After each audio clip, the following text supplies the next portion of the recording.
unexpected proofs. His first canto had been a triumph. Shushikodntai mai prashushiki chai.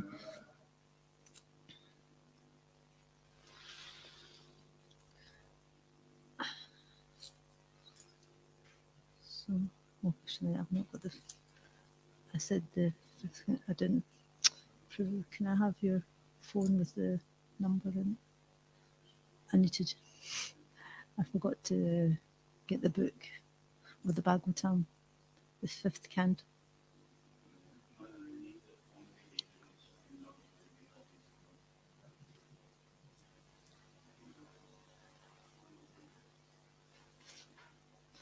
It's Bhagavatam 5.117.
Okay. Om Namo Bhagavate Vasudevaya. Om Namo Bhagavate Vasudevaya. Om Namo Bhagavate Vasudevaya. Reading from Srimad Bhagavatam, Canto 5, Chapter 1, Text 17. Bhayam pramattasya Bhayam pramattasya vinishvapishyayat. Yatha sa aste sahasat sapatnaha. Jitendriya satma rater budasya. Grihashrama kim nu karoti apatyam. Bhayam pramatasya vaneshvapi shayat. Yata sa aste sahasat sapatnaha.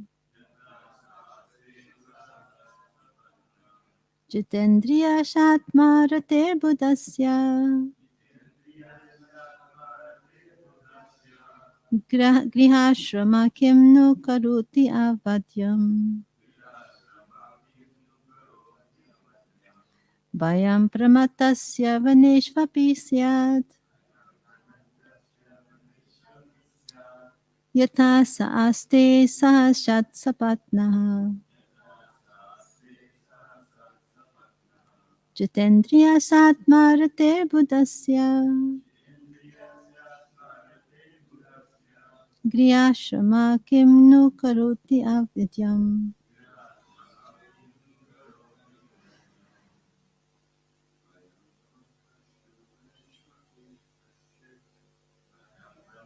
Asya vaneshvapi syat.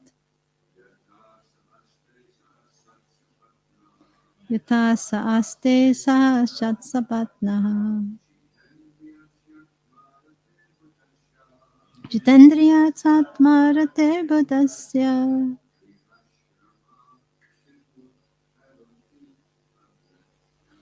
Grihashramam kim nu karoti avadyam. Vayam pramatasya vaneshvapi syad. Yata sa aste sahasat sapatnaha. Jitendriyasyaatmartirbutasya grihashrama kim nu karoti avadyam.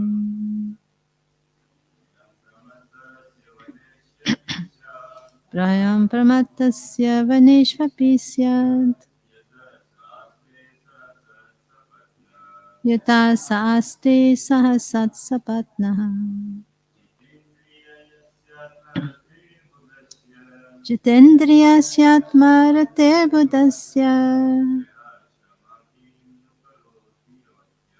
grihashrama kim nu karoti avadyam.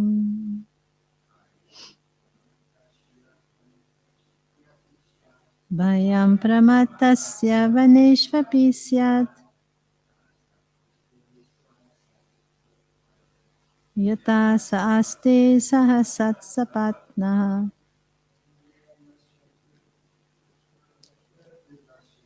Jitendriya satma rater subhatasya grihashrama kim nu karoti avadyam.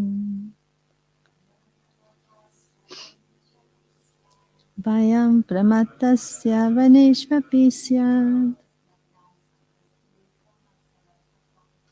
yata saaste sahasat sapatnaha. Jitendriya satma rater budasya grihashrama kim nu karoti avadyam. Vayam, fear, pramatasya, of one who is bewildered. Vaneshu, in forests. Api, even. Syat, there must be. Yataha, because. Saha, he, one who is not self-controlled. Aste is existing. Saha, with Shat Sapatnaha, 6 co-wives. Jita Indriyasya, for one who has already conquered the senses. Atmarate, self-satisfied. Buddhasya, for such a learned man. Griha ashramaha, household life. Kim, what? Nu, indeed. Karoti, can do. Avadyam, harm. Translation. Even if he goes from forest to forest, one who is not self-controlled must always fear material bondage because he is living with 6 co-wives, the mind and knowledge-acquiring senses. Even householder life, however, cannot harm a self-satisfied learned man who has conquered his senses. Please repeat. Even if he goes from forest to forest, one who is not self-controlled must always fear material bondage because he is living with 6 co-wives, and the mind and knowledge-acquiring senses. Even householder life, however, cannot harm a self-satisfied learned man who has conquered his senses. Purport by Srila Prabhupada Ki Jai. Shanartam Das Thakur has sung, Grihe va vaniti taki ha goranga bali daki. Whether one is situated in the forest or at home, if he is engaged in the devotional service of Lord Chaitanya, he is a liberated person. Here this is also repeated. For one who has not controlled his senses, going to the forest to become a so-called yogi is meaningless. Because his uncontrolled mind and senses are going with him, he cannot achieve anything, even by giving up household life and staying in the forest. Formerly, many mercantile men from the up-country of India used to go to Bengal, and thus there is a familiar saying, if you go to Bengal, your fortune will go with you. Our first concern, therefore, should be to control the senses, and since the senses cannot be controlled unless engaged in the devotional service of the Lord, our most important duty is to engage the senses in devotional service. Rishikena Rishikesha Sevana Bhakti Uchate. Bhakti means engagement of the purified senses in the service of the Lord. Herein Lord Brahma indicates that instead of going to the forest with uncontrolled senses, it is better and more secure to engage the senses in the service of the Lord. Even household life can do no harm to a self-controlled person acting in this way. It cannot force him into material bondage. Sri Rupa Goswami has further enunciated this position. Iha yasya hare dasye karmana manasagira nikalashvapi avastasu jivan mukta sa uchate. Regardless of one's circumstances, if one fully engages his activities, mind, and words in the devotional service of the Lord, he should be understood to be a liberated person. Srila Bhaktivinoda Thakura was a responsible officer and a householder, yet his service to the cause of expanding the mission of Lord Chaitanya Mahaprabhu is unique. Srila Prabodhananda Saraswati Thakur says, Durda Tendriya Kala Sarpa Patali Protkata Damstrayate. The sense organs are certainly our greatest enemies, and they are therefore compared to venomous serpents. However, if a venomous serpent is bereft of its poisoned fangs, it is no longer fearful. Similarly, if the senses are engaged in the service of the Lord, there is no need to fear their activities. The devotees in the Krishna consciousness movement within this material world, devotees in the Krishna consciousness move within this material world, but because their senses are fully engaged in the service of the Lord, they're always aloof from the material world. They're always living in a transcendental position. Om Agyanatimirandasya Gyananjana Shalakaya Chakshurunritanyena Tasmai Shri Gurave Namaha. Shri Chaitanya Manobhastam Stapitam Yena Bhutale Swayam Rupa Kadam Mayam Dadati Swapadantikam. Jai Shri Krishna Chaitanya Prabhu Nityananda Shri Advaita Gadadhar Shivasadi Gaura Bhaktavinda. Hare Krishna Krishna Krishna Hare Hare Hare Rama Rama Rama Hare Hare. So this is today's Bhaktivinoda Thakur's appearance day. It's a very special day because Bhaktivinoda Thakur is a very special personality, and he's actually considered to be the seventh Goswami. So Goswami is one who has controlled his senses and engaged them fully engages his senses, mind, and words in Krishna's service and Bhakti Yoga. So Bhaktivinoda Thakur, although he was living as a householder, a grihasta, an ideal householder, generally we consider Goswamis to be sannyasis, but Bhaktivinoda Thakur was living like a Goswami, even although he was a householder. So he's considered the seventh Goswami. So we have the six Goswamis of Vrindavan who helped write so many books and spiritual books and devotional service and bhakti, and also excavated the lost holy places in Vrindavan. And similarly, Bhaktivinoda Thakur, he also wrote 100 books and many songs, and he also found the lost birthplace of Lord Chaitanya, which had been covered over the hundreds of years. So he rediscovered this holy place of Lord Chaitanya's birth, and so he's considered the seventh Goswami. And actually, his life there's a book called The Seventh Goswami. If anyone would like to read it, it's got a very detailed description of Bhaktivinoda Thakur's life. So I won't go into so much detail, but I'll just describe the main points in his life, that how he actually daily schedule, which was very unique. I've got his daily schedule written down. He said he used to take rest around 7:30, 8 o'clock at night.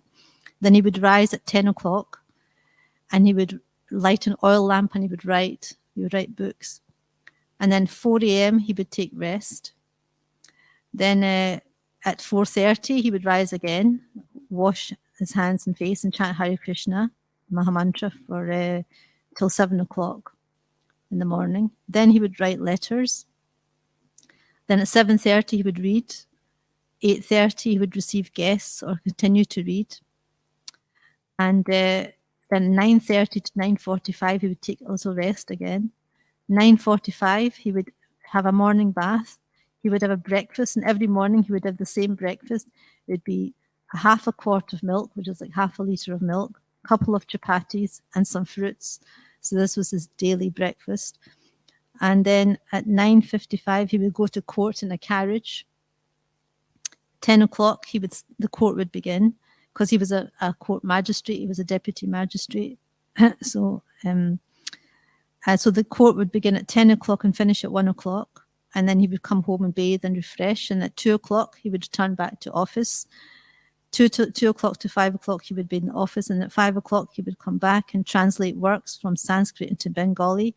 Then he would take a bath and take some prasad. And his prasad would be, the evening meal would be rice, a couple of chapatis, and half a quart of milk. So this was his daily meals.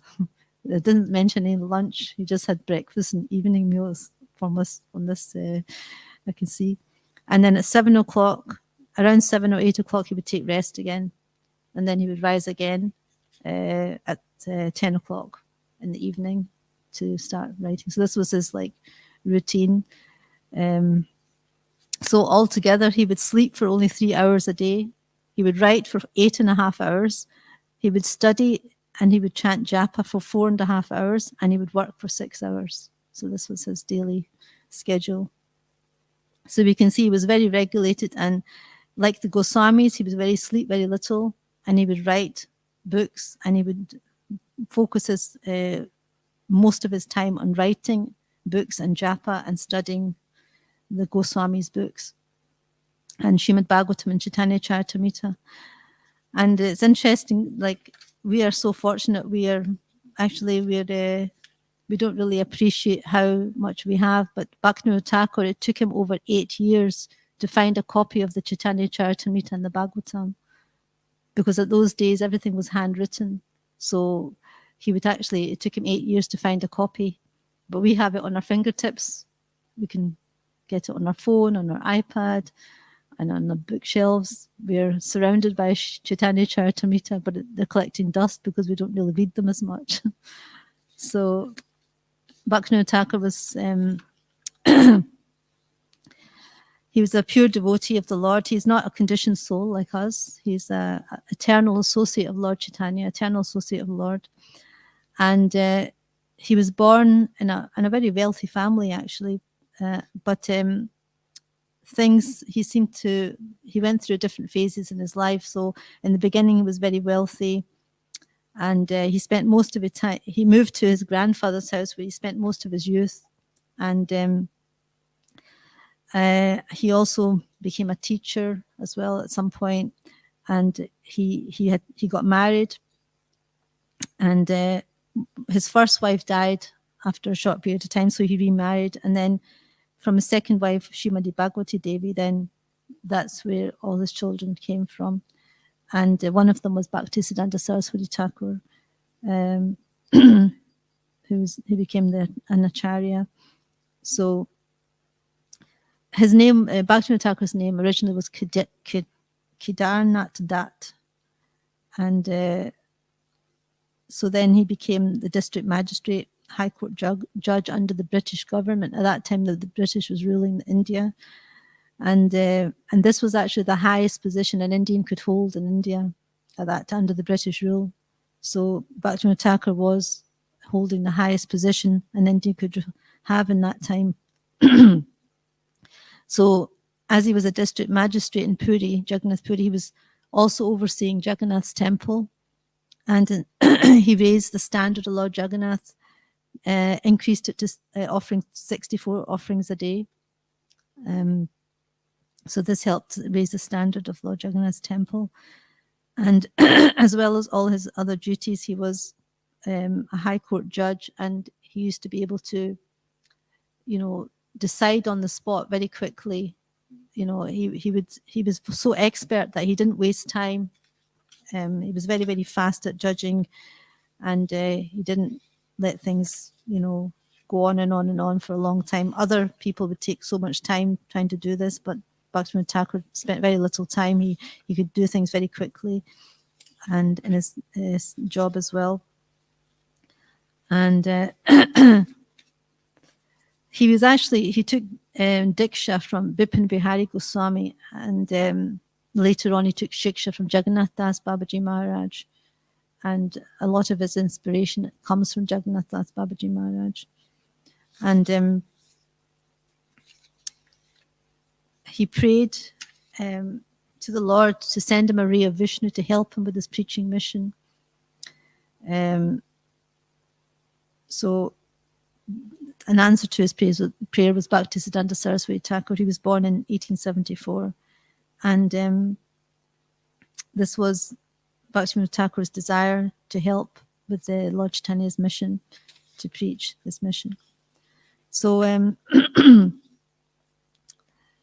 says it.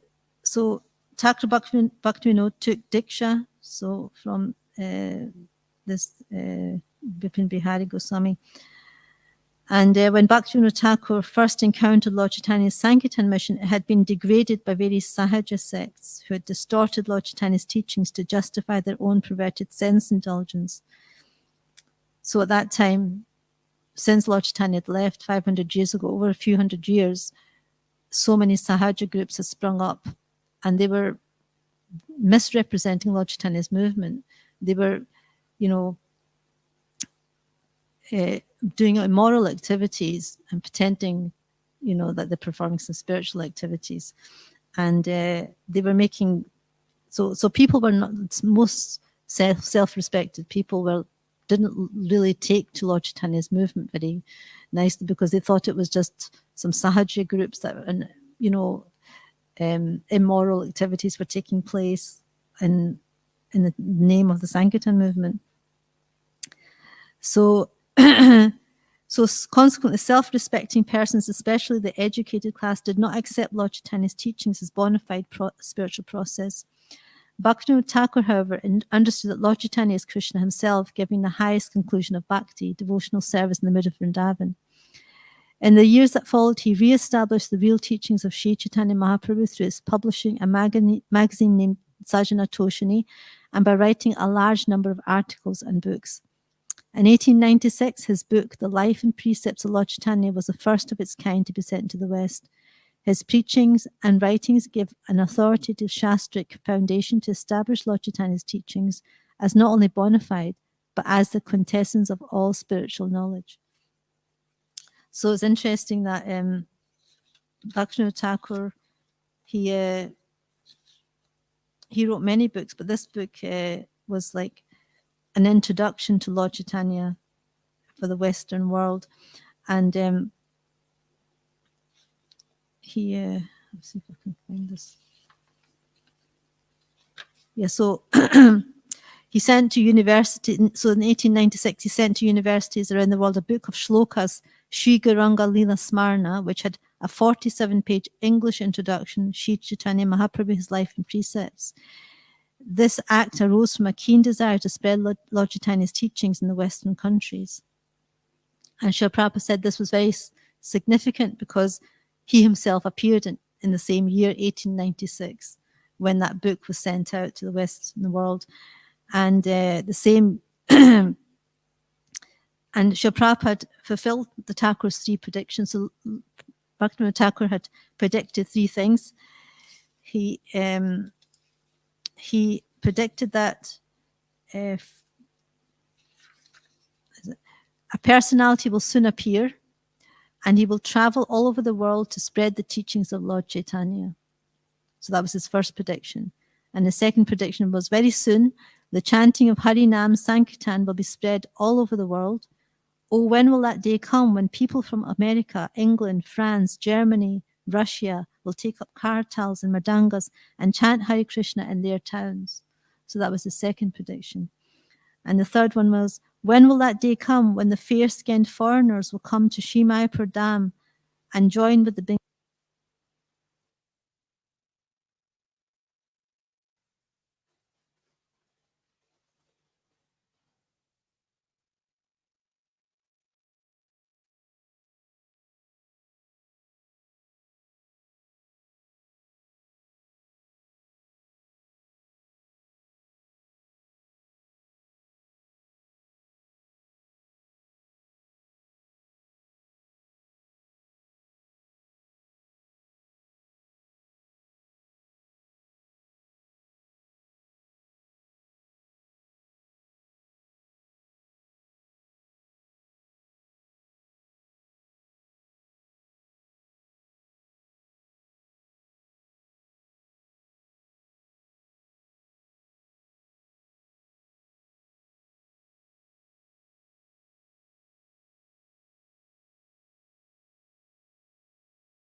his Sankirtan mission, Bhaktivinoda Thakur engaged in extensive preaching and writing for many years.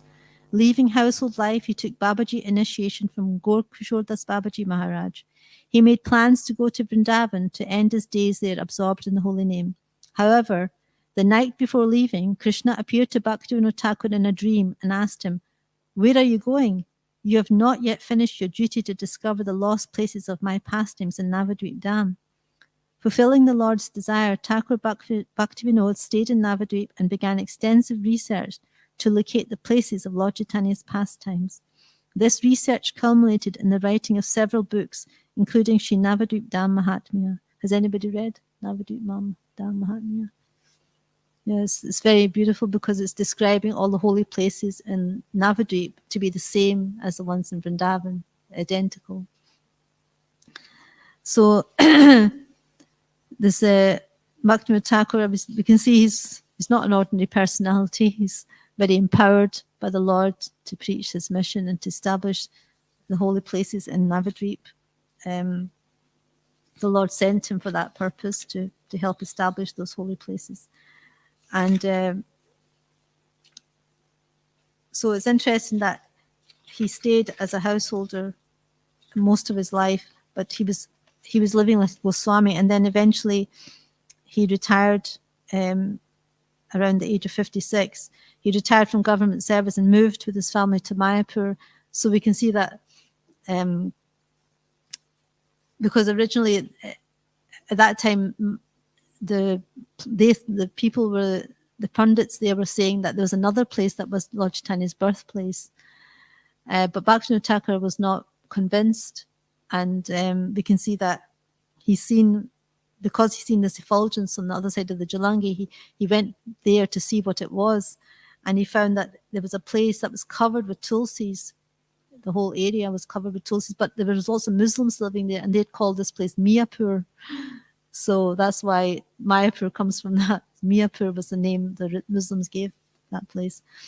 And so then he retired from government service and he moved to Mayapur to focus on his devotional, his bhakti and his writing and his preaching.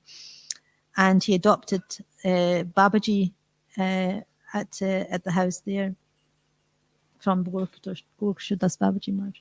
Shishikodantai Mayapur Shishiki Chai. So Bhaktivinoda Thakur has so many wonderful stories of. You've got one story that you say usually when you tell how Bhaktivinoda Thakur is so great, that the one on the train when Bhaktisiddhanta Saraswati Thakur. Do you want to say that story?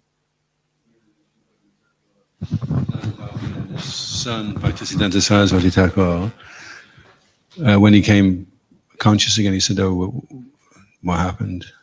And he goes, "I'll tell you when you're 16." So on the day of his 16th birthday, Bhaktisiddhanta asked his father, "What happened when you went asleep on the train?" He said, "Well, I was doing a japa, kind of float around, and I was going around the universe just chanting my japa, and I noticed Lord Brahma was there with Narada Muni and a few of the great sages, and they were trying to figure the verse Apichat Sudaracharo, that one can be considered saintly even if he performs the most abominable activity." And then they said, "Oh, look, there's Bhaktivinoda, let's ask him." So they called him over, and then they explained the meaning of the verse. So Bhaktivinoda Thakur's, his advice is asked from Lord Brahma and other demigods. So he's a very special personality.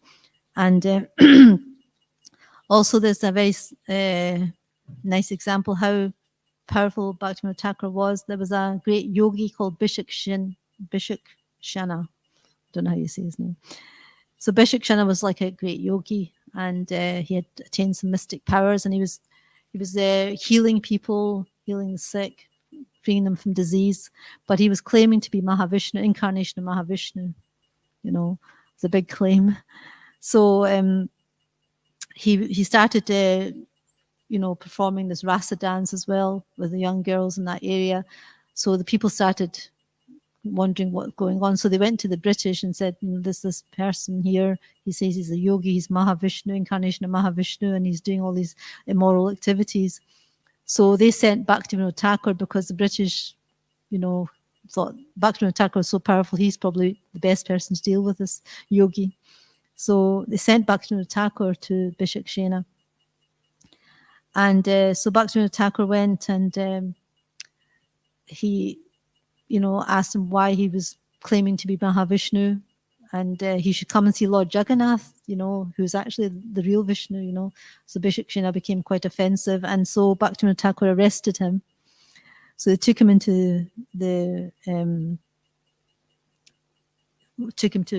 Puri, and by his not yet. By his yogic powers, he attacked the family of Bhaktivinoda Thakur. Bhaktivinoda Thakur got really sick, and so did his family. They were nearly on death's door. But Bhaktivinoda Thakur wasn't going to let down, and he wanted this person punished for being so offensive, to claiming himself to be Mahavishnu. So when he was put into jail on his way, he got his hair cut, and that's where he lost all his power, because all his power was in his hair. So when they cut his hair, he lost all his power. And so then after a few weeks of no food and water, this yogi just died in jail. So he left his body. So it just shows how Bhaktivinoda Thakur was fearless. He didn't mind. He could risk his life to make sure that these people were put down and for their immoral activities. And he was very powerful that way. And even the British, the British has so much. They had an army, but they were too scared to actually approach this yogi because they could see that he had a lot of mystic powers. So they asked Bhaktivinoda Thakur to do that, So Bhaktivinoda Thakur was just an amazing personality. Also,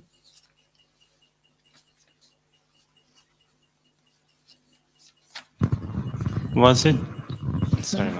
Was it this instance or another instance, like some mystic yogi? He was doing some sort of black magic and all, and Bhaktivinoda Thakur got to know he was maybe disturbing, terrifying the village, or he was envious of Bhaktivinoda Thakur, challenging him something.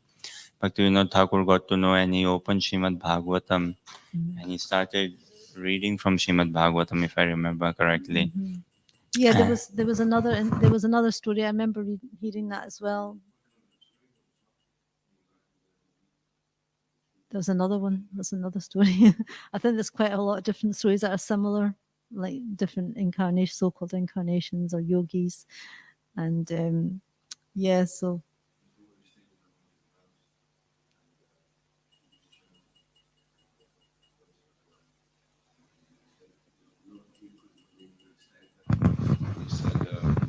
The person that was staying there was chanting 64 rounds every day, but at night he would have to go.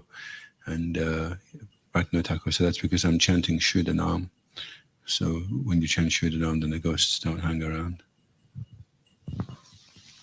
Yeah, so there's many kind of stories. I don't know if you want to share any more stories that you've heard. No. Yeah. I also believe there's a past time when Srila Prabhupada was in London. Some of the devotees found Srila Bhaktivinoda Thakur's original book that he had sent, and they brought it, and it was actually signed by him. I don't know where that book is now, but I think Srila Prabhupada kept it. Is that the Life and Precepts of Lord Chaitanya? Yeah, I believe so, yeah. Bhaktivinoda Thakur wrote 100 books actually altogether, a total of 100 books, and a few of them are like Jaiva Dharma, Chaitanya Shikshamrita, Harinam Chintamani, Krishna Samhita. There's so many more books that he wrote, and he wrote so many songs, Gitavali and Sharnagati are many of his famous ones. We sing from their songs, and and it's said that the songs of Bhaktivinoda Thakur and Narottam Das Thakur are revealed Vedic literatures, and by singing them, we can imbibe the mood of a pure devotee like Bhaktivinoda Thakur. And Bhaktivinoda Thakur, in his original form, is Kamala Manjari. Like we have all the different Goswamis, in their Manjari form in the spiritual world, and Bhaktivinoda Thakur has also got an eternal form of Kamala Manjari. And place where Bhaktivinoda Thakur, his place in Mayapur, Swananda Sukhada Kunj. We visited that Bhaktivinoda Thakur's house in Swananda Sukhada Kunj. That's it's non-different from the Kunj in the spiritual world. That's considered the same Kunj. It says Bhaktivinoda Thakur named his house Swanand Sukhada Kunj. It is non-different from Swanand Sukhada Kunj, the private grove of Lalita Sakhi located on the bank of Radhakund in Vrindavan. So it's the same identical Kunj there. And Bhaktivinoda Thakur's songs reveal how he is eternally living in this Kunja, serving the divine couple Shri Radha and Krishna. This is a little quote from Bhaktivinoda Thakur saying, "My small cottage is shining beautifully within that most enchanting garden called Swananda Sukhada Kunj. Living there, I will sing Lord Krishna's holy name, and I will greedily hanker for that time when I will get the service of him and his associates." And it said that at times the four acharyas, Jagannatha Das Babaji Maharaj, Gaur Kishore Das Babaji Maharaj, Srila Bhaktivinoda Thakur, and Bhaktisiddhanta Saraswati Thakur would meet here and discuss the pastimes of Lord Chaitanya. So they would meet at that place. When we go there's the deities of Gadadhar, Gauranga, is it?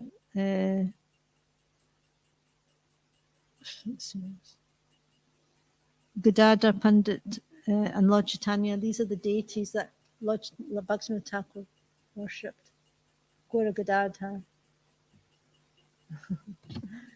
And they're in that house, isn't it? Yeah.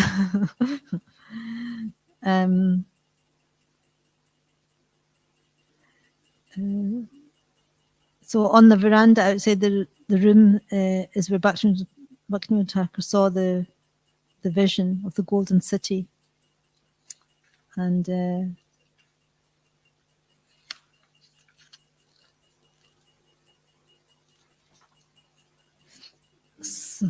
yes. Not to reveal who he was in the spiritual world. And sometimes his disciples would ask him, but he refused to go there. But both Bhaktisiddhanta Saraswati Thakur and Srila Bhaktivinoda Thakur, they revealed who they were. So Prabhupada had a reason because he was dealing with a different group of people in the West. People would take it very cheaply. So, previously it was all in India, and people were used to this, but in the West it's not really applicable. It's not really a good idea because then it becomes very cheap. So Prabhupada had a reason. Maybe he had a different reason, but I can see when Prabhupada translated his books, it was for the Western audience. And so a lot of the things he did was for the way the Westerners would react to things. I heard that Srila Prabhupada had revealed who he was later on after he'd left his body to some of his disciples, and then those disciples confirmed it amongst each other, but it's not to be publicly known. Yeah.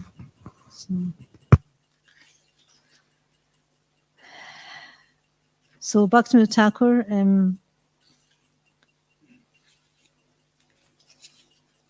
we can pray to Bhaktivinoda Thakur for some spiritual strength and to be regulated and, and to inspire and empower us to help him in his mission, in the mission of Lord Chaitanya, because that's why Bhaktivinoda Thakur came. And we can see that he prayed for Bhaktisiddhanta Saraswati to come, and he predicted that a personality would come to deliver this to the Western world. So we can also be part of that mission of Lord Chaitanya to spread it. And we can pray to Bhaktivinoda Thakur to help us, in this mission, to help inspire others to take up Krishna consciousness and preach on his behalf.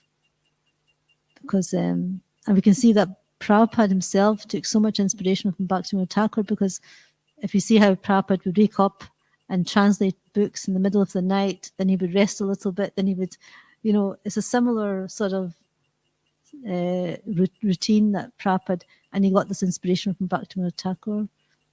And Prabhupada was also Grihastha, and he also lived like a Goswami really as well. So we can see that the similarities between Prabhupada and Bhaktivinoda Thakur. So we can also be inspired to also help in that mission. And so it's actually Bhaktivinoda Thakur that revived the actual Krishna consciousness after hundreds of years.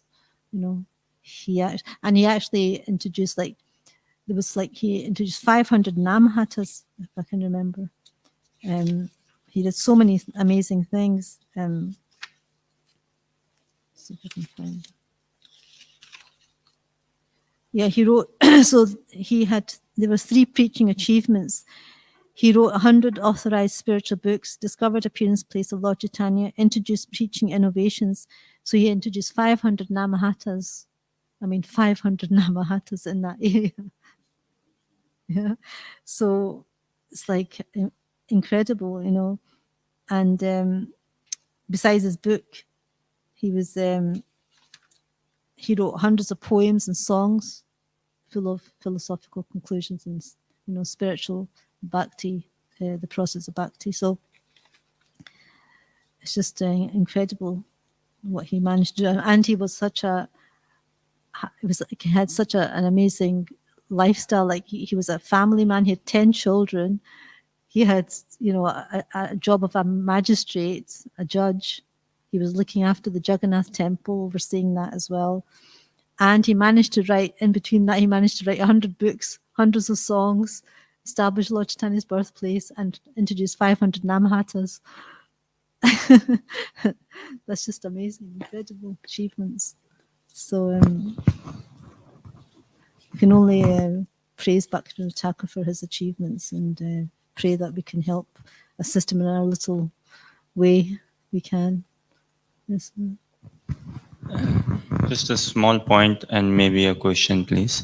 So I think Bhaktivinoda Thakur, he never gave a wrong judgment in his entire career. Even like he wasn't taking any extra long time.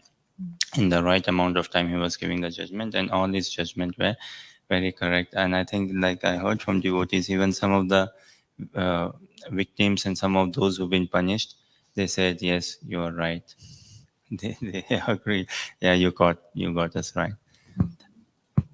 A question, please. So, Bhaktivinoda Thakur, roughly 200 years ago or something, Mahaprabhu like 500 years ago. So how come like Mahaprabhu came 500 years ago, Krishna himself and Mahaprabhu's associates, then the Goswamis, but in this short span of say 300 odd years in between, the Vedic culture got so lost that Bhaktivinoda Thakur had to revive it completely, and especially Mahaprabhu himself and his Goswamis and all, and then within 300 years we see almost back to. Yes, it's very, very. This is the nature of the material world. It goes in phases. Like even when Krishna left 5,000 years ago, everything got covered. All the holy places got covered. People were not, you know.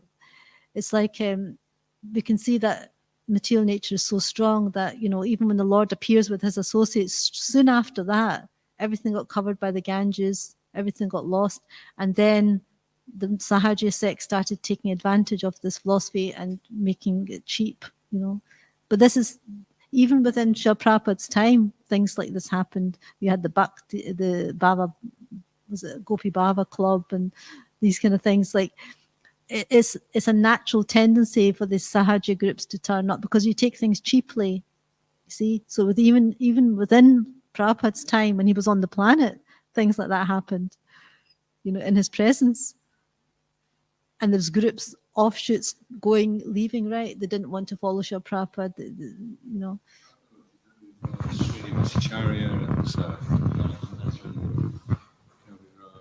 It was kind of the second generation. It kept dropping off and then getting revived. You know, it just seems to be a constant battle. And then with Srila Prabhupada leaving, and then there was a kind of some disciples left because they couldn't. And then we have now like the more prominent ones, and then whether we can transition with the grand disciples of Srila Prabhupada, to keep everything going. That's the challenge, So as nothing's a taken in spiritual life, The only thing that's a taken is that material energy can come in and wash it all away. But we can also be reassured that Lord Chaitanya is in control and he's sending his associates to help revive the Krishna consciousness movement. So whenever there's a decline, then he sends somebody to help it, to revive it. So that's happened over hundreds of years. Whenever there's a decline, then Lord Chaitanya he sent Bhaktivinoda Thakur to reestablish the birthplace. Then he sent Bhaktisiddhanta Saraswati Thakur. Then he sent Prabhupada to spread it all over the world. He'll send somebody else to help it, to revive it again when it goes downhill. So, because it's going to last for 10,000 years, the Krishna consciousness movement. So, don't expect it to just keep going really well. Things will go up and down. So the Lord will send his associates, eternal associates, to help revive that again. So we have to have faith that the Lord will look after, because it's his movement, and he's trying to arrange that everyone gets the mercy. So he'll send the appropriate personalities to help revive the Krishna consciousness movement when it goes downhill. So we should have faith that the Lord's affecting the bhakti. I mean, if we think about it, even within Prabhupada's, in the last 50 years since Prabhupada was here, things have got not following exactly the same as Prabhupada, is it? It's like things have gone astray a little bit. Devotees aren't following exactly, what Prabhupada wanted. So that's what happens. Over a period of time, things get diluted, watered down. Philosophy, other sampradayas, upper sampradaya, like different philosophies turn up, and then things get a bit wishy-washy. That's what happens. That's the nature of the material world. So then we need another boost to revive it again, like a renaissance. So yeah, is that okay? Okay, I'll better stop. Bhaktivinoda Thakur, well, I'll just say the pranam mantra for Bhaktivinoda Thakur actually, because it's very nice. So maybe we can repeat the pranam mantra for Bhaktivinoda Thakur, because we're going to have an arti soon. So, and this is the pranam mantra. Namo Bhaktivinodaya Satchidananda Namine Gaura Shakti Swarupaya Rupanuga Varayate. I offer my respectful obeisances unto Satchidananda Bhaktivinoda, who is transcendental energy of Chaitanya Mahaprabhu. He is a strict follower of the Goswamis headed by Sri Rupa. Srila Bhaktivinoda Thakur ki jai. Vaishnav Thakur ki jai. Gaur Premanand. Haribol. Har Jagannatha Priya Devi Dasi ki Gaur Bhaktivinoda ki jai. jai.